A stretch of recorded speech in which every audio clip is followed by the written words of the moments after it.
Prevent residents from falling is one of the national patient safety goals for long-term care centers. Client falls in long-term care centers, hospitals, or homes are very common and can cause serious injury and death. Older adults have the highest risk of falling. Each year, 3 million older people are treated in emergency departments for fall injuries, and over 800,000 are hospitalized because of a head injury or hip fracture resulting from a fall. Many older adults who fall, even if they are not injured, become afraid of falling. This fear may cause them to limit their everyday activities. When a person is less active, they become weaker, which further increases their chances of falling.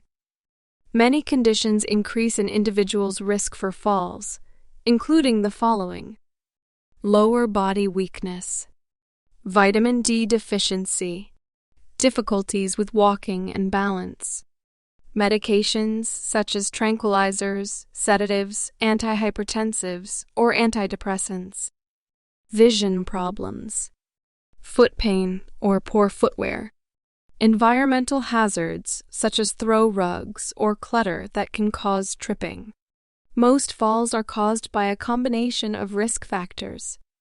The more risk factors a person has, the greater their chances of falling. Many risk factors can be changed or modified to help prevent falls. The best way to prevent falls is to follow these guidelines. Keep residents as strong and mobile as possible. Utilize the interventions described in the Assisting with Sensory Deficits lessons to address any sensory impairments. Use proper transfer techniques. Report any weakness, confusion, or change in condition. Encourage fluid and nutritional intake to prevent dizziness and promote strength. Residents are assessed for their potential fall risk by the nursing staff or therapists when they are admitted to a facility at regular intervals during their stay, and any time there is a change in their condition, or when certain medications are ordered. Nursing assistants do not perform this assessment, but should be aware of factors that can increase fall risk.